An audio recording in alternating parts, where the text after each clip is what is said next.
Question number 3 says that a cistern internally measuring 150 centimeters times 120 centimeters times 110 centimeters has 1,29,600 centimeter cube of water in it. Now porous bricks are placed inside the water until the cistern is full to the brim. Each brick absorbs 1/17 of its own volume of water. How many bricks can be put in without overflowing the water? Each brick being 22.5 centimeters times 7.5 centimeters times 6.5 centimeters. So this is how one cistern will look like, and these are the dimensions which are highlighted in the figure. We can take it as length, breadth, and the height, and this is the brick that we have with the highlighted dimensions, and we can take them as L1, which is length 1, B1, which is breadth 1, and height as H1, because we've already used the notations of LBH for the cistern.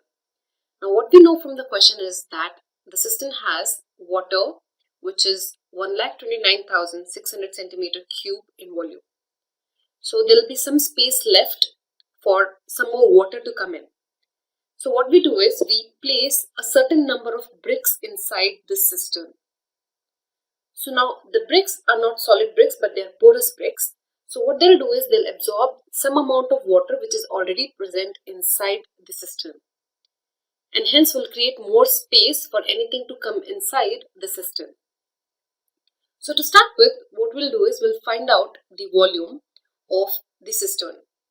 So as it's a cuboid, we can make use of the formula LBH. So we'll multiply 150 times 120 times 110, and we'll get it as 198 followed by 4 zeros centimeter cube. This is the volume of the cistern that we have. The next thing that we do is we'll have to find out what is the volume which is left to be filled in the cistern. Now because we know this is the total volume of the cistern which we have just now found out, but it already has some amount of water inside the cistern. So what is the left out volume in the cistern? So that can be calculated as we can write the volume of the cistern, the total volume of it, minus the volume of water present in it. So that will give us the volume which is left in the cistern to be filled, and that is 1850400 centimeter cube. Now this is the volume that we can fill with something. So what we are doing is we are placing a certain number of porous bricks inside the cistern. So what we can say is let n number of porous bricks be placed in the cistern. So we'll have to find out the volume of n such bricks. We do not know what exactly is this n, what is the value of n, and that is what we have to find out. So its volume will be n times the volume of one brick, which can be found by making use of the formula of finding the volume of a cuboid, which is LBH. So we'll be making use of the dimensions there, 22.5 times 7.5 times 6.5, and that will give us the answer as 1096.875 n centimeter cube of volume, where n represents the number of porous bricks that were placed inside the cistern. Now going next, what we'll have to do is we'll have to find out how much of volume which was already present inside the cistern, that is the volume of water which was already present inside the cistern, will get absorbed by the bricks. So we'll do that.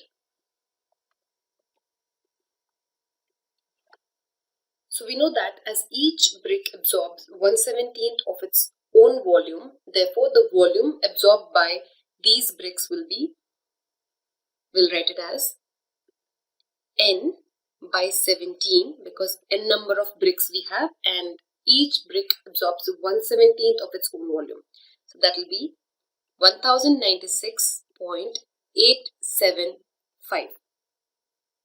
So the total volume that is left with us will be 1850400 plus n by 17 times 1096, that is 1096.875, and that must be equal to the volume of the n bricks. Now, rearranging the terms and simplifying will get the equation as 1850400 to be equal to 16n by 17 times 1096.875 as the equation.